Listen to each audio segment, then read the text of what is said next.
अस्सलाम वालेकुम दोस्तों, तव्हांखे तकरार ड्रामे जी नेक्स्ट एपिसोड जी धमाकेदार कहानी ॿुधाईंदा हलूं जेका किस्ताणी अचण वारी आहे। दोस्तों, इलेक्शन में तव्हां ॾिठो नेटवर्क बंदि हुयो, अपडेट टाइम ते माण्हू कोई बि न ॾेई सघियो ऐं तव्हां सां बि इहो ई मसइलो थियो हूंदो। अॼु तव्हांखे अपडेट ॾींदासीं पूरी अचण वारी किस्त जी। दोस्तों, इन वीडियो खे आख़िर ताईं ज़रूरु ॾिसंदा जीअं तव्हांखे सॼी कहाणी सम्झ में अचे। छा अचण वारी किस्त में हाणे वाक़ई शेर अली ऐं सिजाउल ख़ान विढ़ंदा पाण में? नवाब खान जो इहो प्लान कामयाब थी वेंदो या फेल थी वेंदो, या शेर अली पंहिंजे ज़हनत जे हिसाब सां इन ॻाल्हि खे सोचे सम्झी नवाब खान जी चाल खे सम्झी वेंदो? छा ईअं थी सघे थो? छा अचण वारी किस्त में बख़्शल गद्दार निकिरंदो ऐं मीर इन खे पूरो कंदो, या बख़्शल ते एतबार वरी मीर जो मोटी ईंदो? इन वीडियो खे आख़िर ताईं ॾिसंदा दोस्तों, ऐं शायदि को सो व्लॉग यूट्यूब चैनल खे बि ज़रूरु सब्सक्राइब कंदा।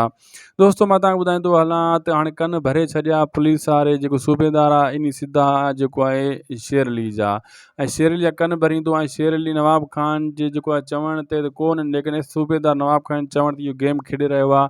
ऐं इहो सूबेदार चवंदो शेर अली इहो सिजाउल ख़ान मूं वटि आयो हुयो ऐं तुंहिंजे ख़िलाफ़ु हे ॻाल्हियूं करे रहियो आहे, हाणे तूं ॿुधाए मां छा कयां? शेर अली सोचींदो वाक़ई सिजाउल ख़ान त मुंहिंजे ख़िलाफ़ु हली रहियो आहे, पोइ हू ख़िलाफ़ु जेको आहे हली छो हली रहियो आहे, मां इन जे मथां भकां। हाणे वरी इहो जेका बंदूक आहे शेर अली जी नवाब खान फेरे सिजाउल जे मथां रखंदो। उन खे ख़बर आहे ॿई मुंहिंजा दुश्मन आहिनि, ऐं लीमो बि चई रहियो आहे त हे कमु ईअं थियो आहे, शेर अली तुंहिंजे मथां फायर कया आहिनि, मूं ॾिठो आहे।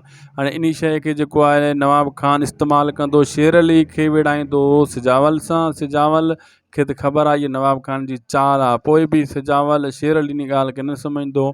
इन्हनि जो पाण में झेड़ो स्टार्ट थी वेंदो ऐं इन शइ खे भड़काइण जे लाइ नवाब खान भरपूर कोशिशि कंदो। इन कम खे वधाइण जे लाइ शेर अली सिजावल खे वधीक विढ़ाईंदो ऐं पंहिंजी कोशिशि जारी रखंदो।